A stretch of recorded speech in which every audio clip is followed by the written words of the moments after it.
The Murtala Mohammed International Airport in Lagos is the second biggest in Africa, but would risk losing that position to Cape Town Airport in South Africa if insufficient supply and the high price of aviation fuel in Nigeria is not taken seriously. That's coming from our guest. Nigeria, of course, where you're placed in West Africa, is the biggest economy, the biggest country in West Africa, should be the natural hub for aviation. What we've seen is your neighbours in places like Cotonou in Benin, Accra in Ghana, Dakar in Senegal, and even more recently Lomé in Togo, and of course as a while Aviation in Côte d'Ivoire have already started to grow and develop themselves into very, very strong aviation hubs. They've done that with two things. They've done that firstly with a very strong infrastructural support from the national airport company in those countries to develop the airports. So they've really made sure that they've invested in infrastructure, passenger terminal buildings, and they've also thought about how fuel is supplied, how other ground handling services are provided. So that's number one. The second is they've also developed alliances with their own national airline or with a partner airline. If I use the example most recently of Cotonou, a much smaller country, but now they've partnered with Rwanda Air, which is now flying, I think, to over 7 destinations in West Africa. So Rwanda Air has actually set up a hub in Cotonou to develop that country as a key location for growth in West Africa. So I think the government here and the airport authority in Lagos needs to work on bringing more airlines to Lagos International Domestic Terminals so that they can, of course, spread that hub and compete with your neighbouring markets. We have a strong partnership with the Ghana Airports Company Limited. You see, in recent years they've invested very heavily into the new passenger terminal, which is normally open in the next months.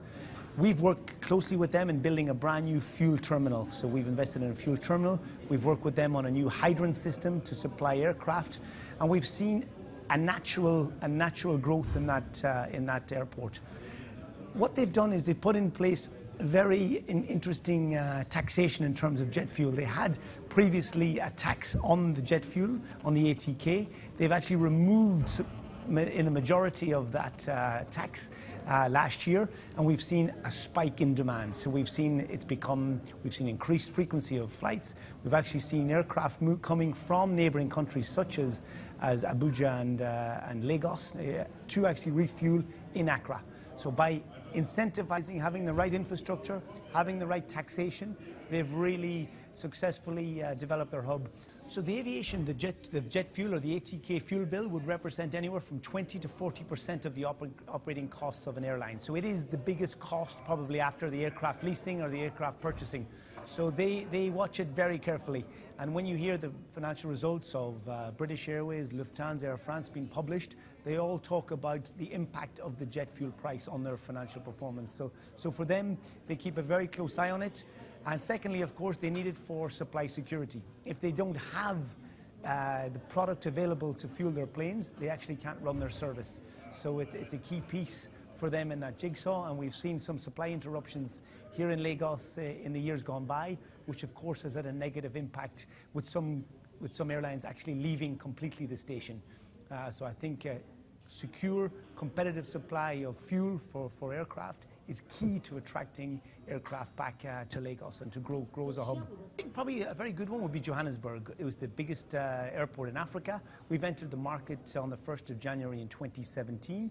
Previously, Johannesburg, which is over 600 kilometers from the coast, was only fed by 2 supply chains, by a pipeline and by a nearby rail tank wagons. We've entered the market and we've added 2 brand new terminals. So we've added 2 new rail lines from Mozambique and from Richards Bay in the east of Africa, in South Africa, which has actually doubled supply security to Johannesburg Airport in the space of 3 months. So that's a humble example where we enter a market and really make sure that we invest in the infrastructure to ensure supply security.